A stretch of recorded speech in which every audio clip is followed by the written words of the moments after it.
Alright guys, I want to welcome you back to another car review video.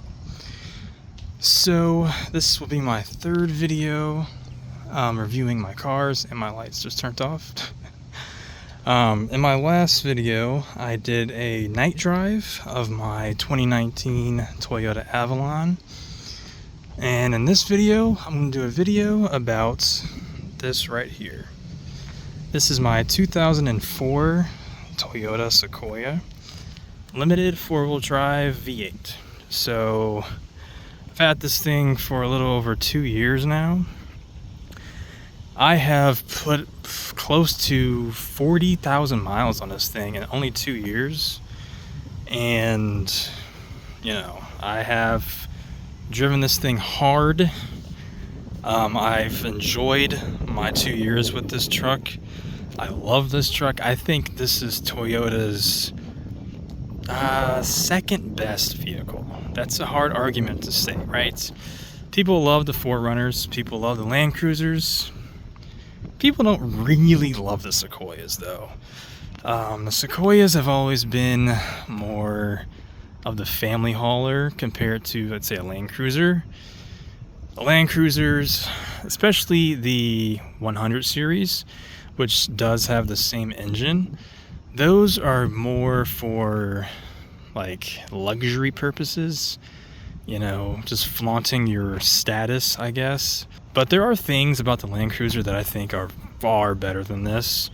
Likewise with the 4Runner, I think this is a better 3rd gen 4Runner. I think this is a better 4th gen, and dare I say a better 5th gen 4Runner. This is pretty much the same size of a 5th gen 4Runner. It has a V8. It's a little more big inside, actually a lot more bigger.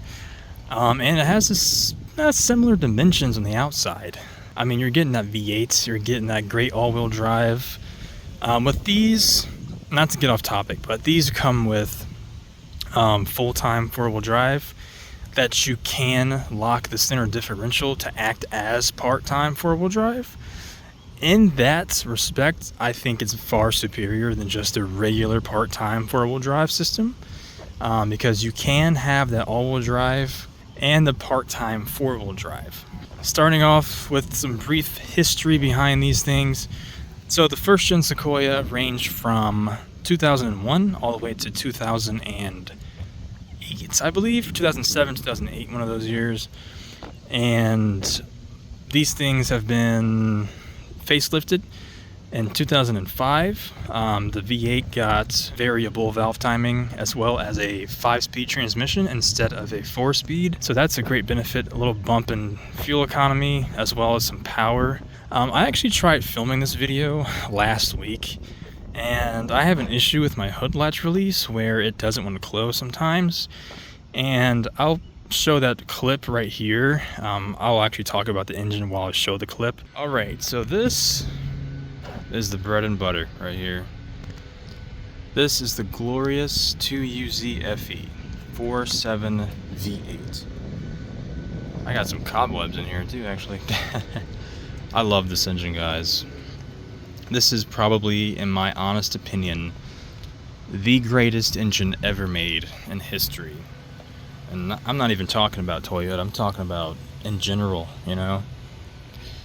I am the 3rd owner of this vehicle, and you know, pretty much every 4.7 has the same issues, and mine's is no exception. So if you can see down there, you can probably see a lot of oil right here along that area.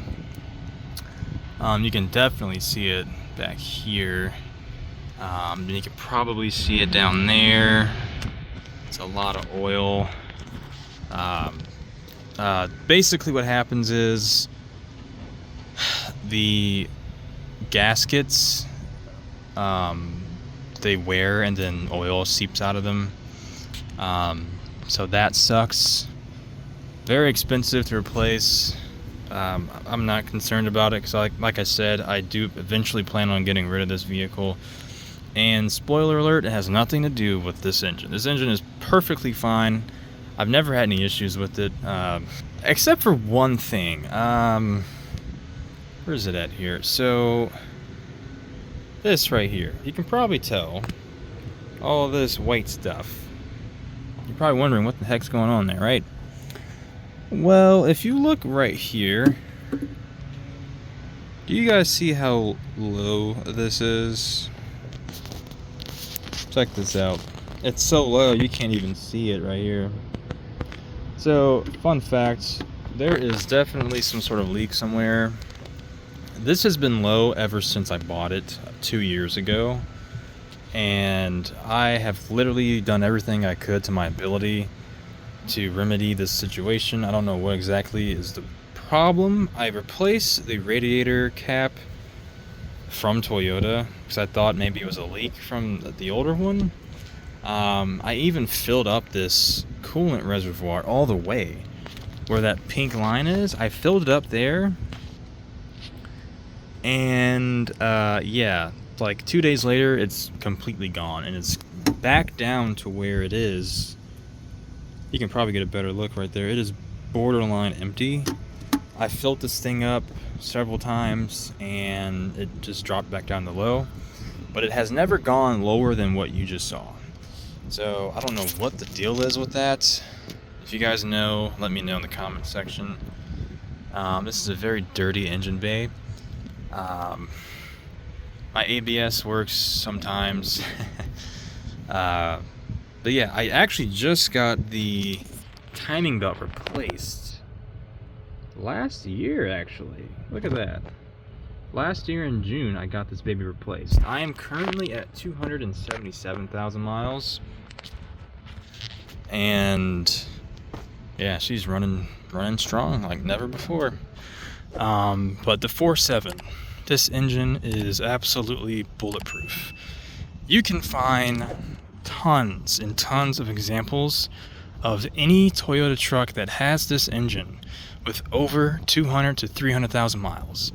You can find some with over 500,000 miles, even some with 1 million miles. I've seen a few. Not in person though, but that would be pretty cool. But these engines were found in the first gen Sequoias, the first gen Tundras, the first year of the second gen Tundra, the 100 series Land Cruisers, as well as the 4th gen 4Runner. You can find those in that as well. Let me know if I'm forgetting a vehicle. My camera is acting really weird right now. But yeah, that's some brief history about the Sequoia. And the second gens came out after 2008, all the way up until 2021. And then 2022 is the start of the 3rd gen Sequoia that we have now with that twin turbo V6. Later on in the video, I'll talk more about my thoughts on these newer Toyota trucks. But as of right now, I think these are like the pinnacle of Toyota trucks, okay? You know, 3rd gen 4Runner, 1st gen Tundra, 1st gen Sequoia, you know, 80 series / 100 series Land Cruisers are the pinnacle of Toyota trucks, in my honest opinion. I mean, it's a decent looking truck. It's not ugly. It's not amazing looking. Although, I'll throw some pictures up of these things lifted with big tires. They look pretty good. This front end, I think, is really good looking, especially with, you know, fog lights.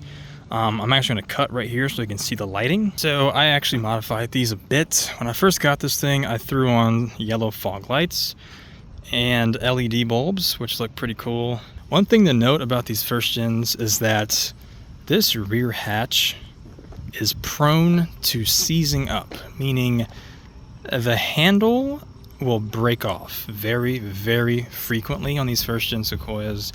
You can read about these on several forums, you know, Facebook groups, Reddit tweets, or whatever they're called. These things are very popular, or very infamous, I guess, for breaking. Mine's does not open, of course. Mine's also has a, you probably could tell, but it has a decent rust issue.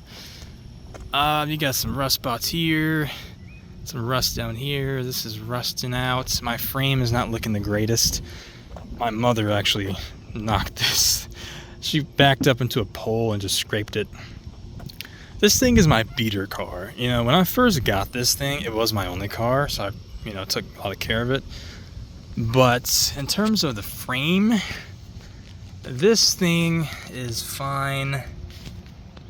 I mean, it's okay. You know, it could be better. You know, I kind of want to get rid of this thing before serious issues start happening. I threw on some not Falcon Wild Peaks. These are Nitto Ridge Grapplers. I need new tires bad.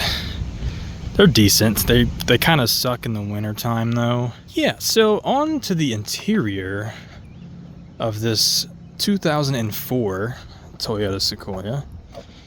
Starting off with getting in the vehicle. These doors are very solid.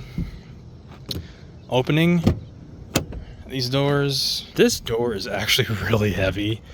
I'll open the back doors as well. These doors, well, the back doors are not as heavy as the front doors. Not sure why, but it is what it is. But yeah, I'll actually start off with the back seat. Listen to that thunk. Hold on, let me show you guys this. You hear this thunk? This is the most solid thunk I've ever heard in any vehicle. That is a solid thunk. It's very satisfying too. But yeah, back to the back seat. This is a massive window, by the way. Actually crazy. This door opens up, I want to say 75 degrees, probably 60 degrees. Probably 70-ish degrees. It's almost 90 degrees, which is crazy. So getting in, we have a grab handle here, which is absolutely amazing. I took off the running boards. These all came with the running boards. There's a lot of ground clearance here. There's actually 10.6 or it might be 10.8 inches. These are 32.5 inch tires, which add about a half inch of height, maybe. So it's a pretty big step. So getting in, I have to literally, you know, do all this just to get in. Grab here, and we're in. We have a lot of room actually. There's actually a really good amount of space back here. I have about, let's say like 4 inches of leg room. Maybe about 5 inches or so. A lot of leg room, it's pretty good. This is actually my seating position, and I'm 6 feet tall. Feet pocket space is pretty good. We have ashtrays that I never use, of course. I don't smoke or anything. We have an armrest. The first gen Tundra double cab, which is the full back seats, that center console or center armrest actually has cup holders in it. I don't know why they didn't include it in this. I think it's kind of scammy. It is what it is. We have roof vents.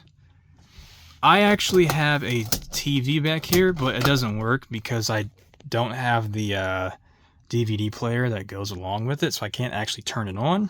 We have massive cup holders back here. Don't mind the stick, by the way. We actually have dual climate control in this vehicle.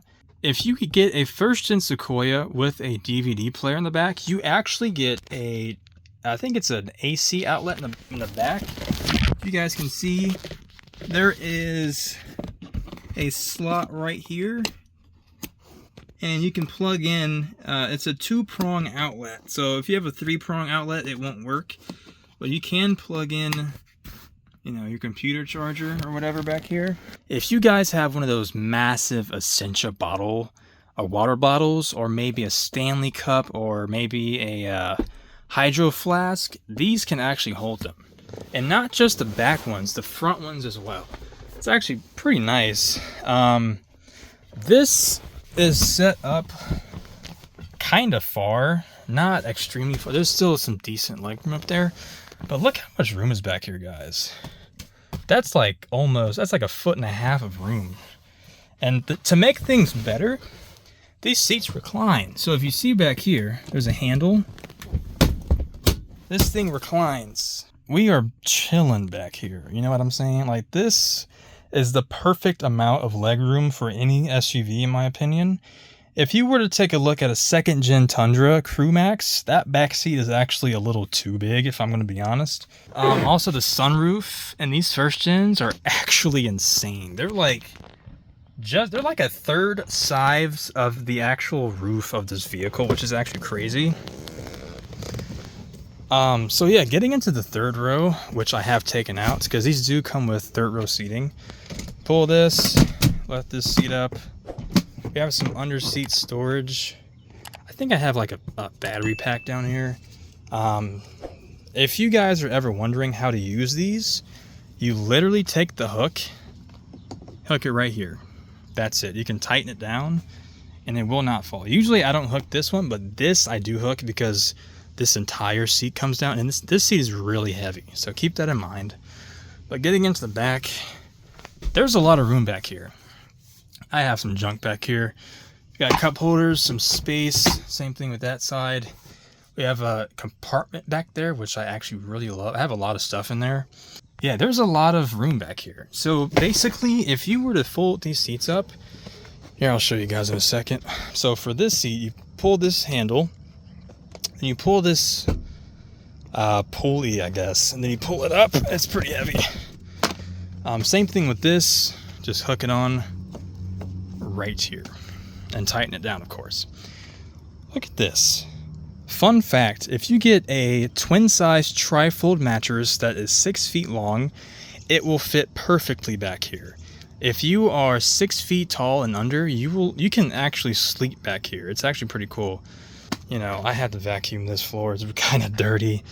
But yeah, great seating, great space, great ride height, just an excellent vehicle. So one more thing before we get inside, I want to show you guys this. I'm going to take my key out.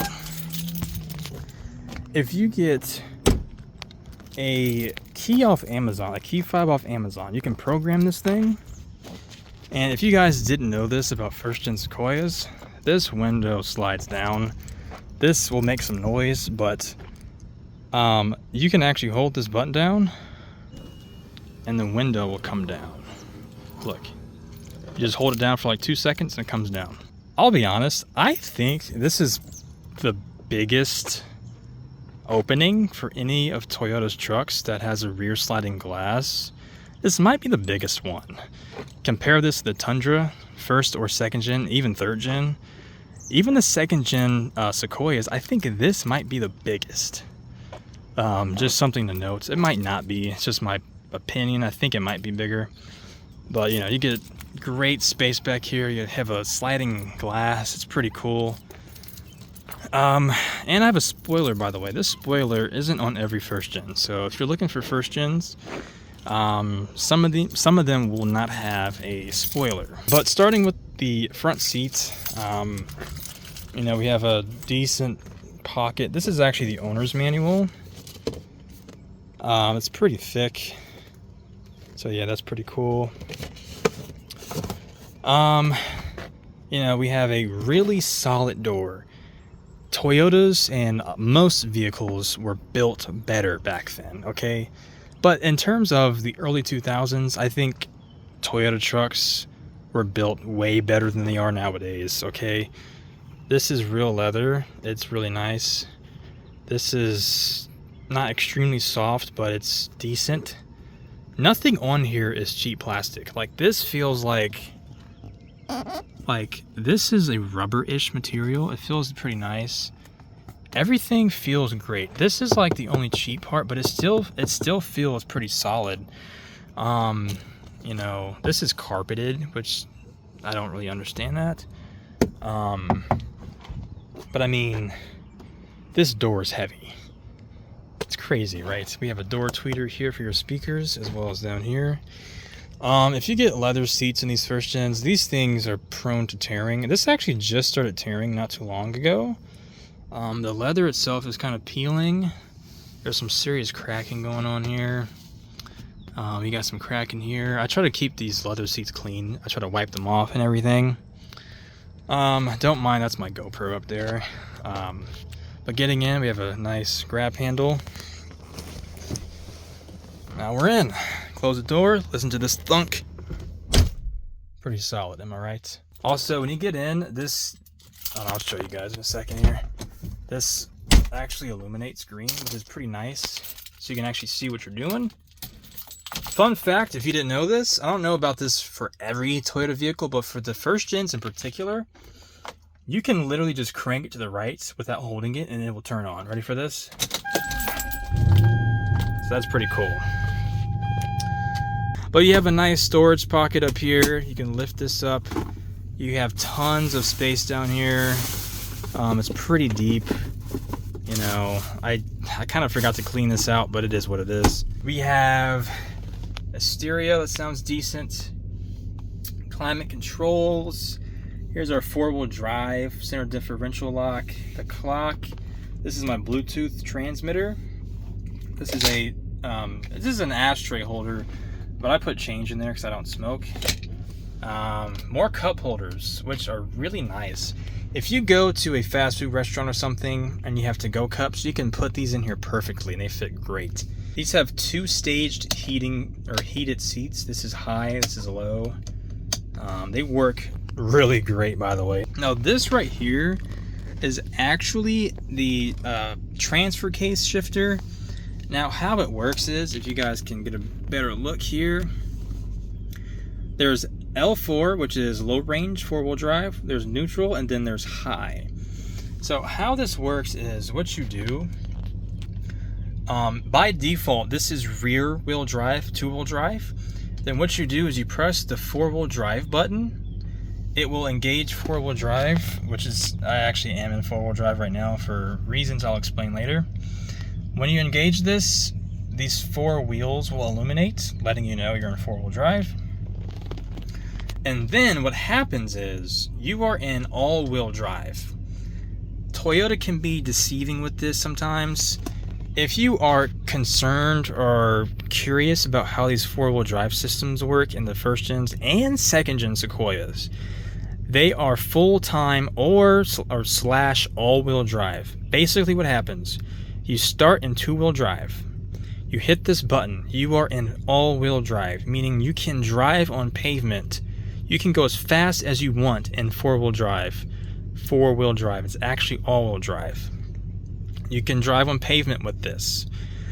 But if you were to engage the center differential, this will lock the center differential and then it will act as a part-time 4-wheel drive, meaning you cannot drive this on pavement if this is engaged. If it's disengaged, meaning you only see these lights, you are good to drive on pavement. But if I hit this light will illuminate. I have to kind of go in reverse and drive to get it to stick. But what happens is this will stay orange. It won't blink, but when it stays orange, that center differential is locked, meaning you really only want to use that off-road. We'll disengage that so it can stop. I'll have to play with that later. But basically what happens is, when you go in to 4 low, this is 4 low, L4, how that works is you go in neutral, and then you press this up, you push this up like this, and then you're in drive. My vehicle shifted pretty heavily because we're in 4 low right now. So you always want to engage this every now and then, because otherwise this can seize up, and you don't want that to happen because you will not be able to use your 4-wheel drive. But yeah, that's a short explanation on how that works. We have a center console, or a glove box, decently sized, a massive sunroof, and yeah, that's pretty much it. So let's get on the driving test now, and I will talk from my GoPro. I'll see you guys in a bit. Alright guys, so driving the first generation Sequoia, my 2004 Toyota Sequoia. I hope you guys can hear me pretty well, by the way, because my GoPro is up here. But this vehicle is amazing. This thing has taken me, I wouldn't say across the country, but I have driven a lot in this thing. I live in the Midwest. I live in Ohio, to be specific. Great state, by the way. Please don't move here. We have plenty of people here already. But I have driven this thing to Niagara Falls like twice. I've driven this thing all over the state. You know, I've been everywhere in this thing. Like I said, I put close to 40 to 50,000 miles in this vehicle in only 2 years. So I mean, that's a lot of miles, I cannot lie. Gas mileage sucks, surprise surprise. But you know, one thing I will say though, I just rolled my back window down, by the way. One thing I will say, driving this vehicle feels good, okay? This thing feels like an absolute unit going down the road. I kid you not. This thing is absolutely amazing. You know, you have that bulletproof V8, a lot of power. Well, I mean, like a lot of torque, I guess. Not so much a lot of power, because it doesn't have a lot. It has enough to get you where you need to go, but it does the job just fine, right? One thing I will say though, in terms of passing power on the highway, you really gotta floor it before you change lanes, because if you change lanes and then try to floor it, people behind you that are going faster than you are gonna get pissed, because you're actually going slower than them. So keep that in mind, right? You don't want to be that guy just cutting people off on the highway. No one likes that guy, right? So I want to talk about some things regarding the future of Toyota. Now, the Tundras that are out currently, as well as the Sequoias, have gotten rid of their V8 options, and that is actually horrible in my opinion. I think the Toyota V8s are actually the best engines ever made. And that's a bold statement, right? Toyota has made great V6s, as well as that great 2JZ inline 6. You can probably hear that V8 roaring. I do have a little exhaust leak on this thing. That thing.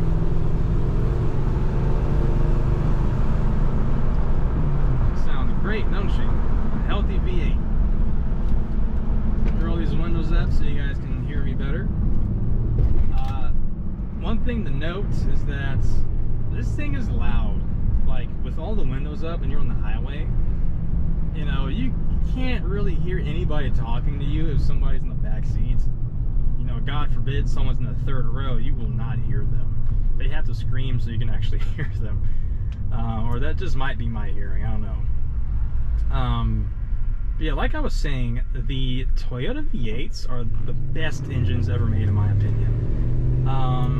The only exception being the 4.6, which is the 1UR FE, which is used in the GX460. A few of the second-gen Tundras actually offered the 4.6. I don't know why you would get the 4.6, just get the 5.7. The 5.7 is the best, honestly. That big, beautiful V8. You could also get the 4.6 in the second-gen Sequoias as well. Again, I don't know why you would do that, just get the 5.7. But we are actually about to get on the highway here. I'll roll this window up in the back so you can hear me a little better. So in terms of, you know, power, you know, there's nothing to write home about. I'm flooring it right now, by the way. I'm actually flooring this thing. Yeah, I mean, it's nothing spectacular. It does the job. You know, it is what it is, right? Hopefully you can hear me, because like I said, when you're on the highway in this thing, it's rough.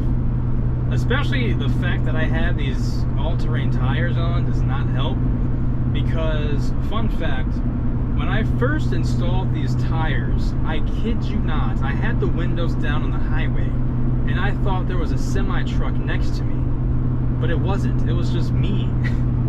My tires are so loud on this thing that I literally thought it was a semi-truck. That's how loud they are. So just imagine that. But yeah, I mean, this current generation of Toyota trucks are not very desirable in my opinion, especially for my taste. I love V8s. You know, people will argue that the V6 is more powerful, which it is. You're getting essentially the same fuel economy as the thirsty 5.7. you know, but I mean, you're getting that reliability and the durability of the 5.7, okay?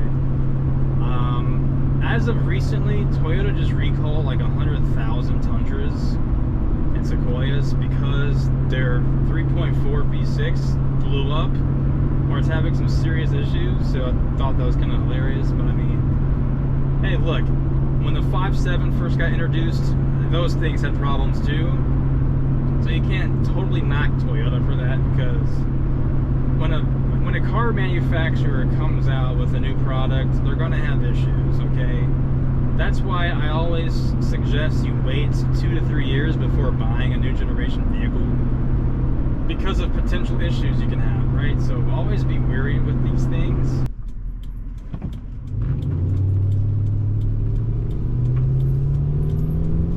Listen to that V8 purr. Now, like I said earlier, I do actually have an exhaust leak. That's why it sounds so good.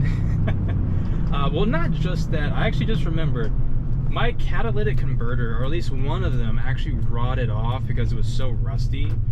I'm gonna do a turning test here.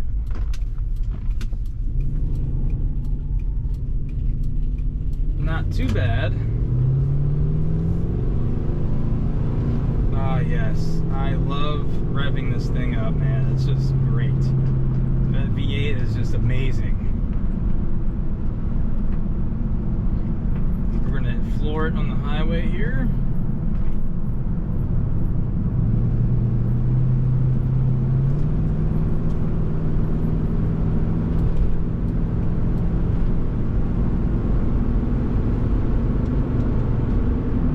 And my wipers suck. I just remembered.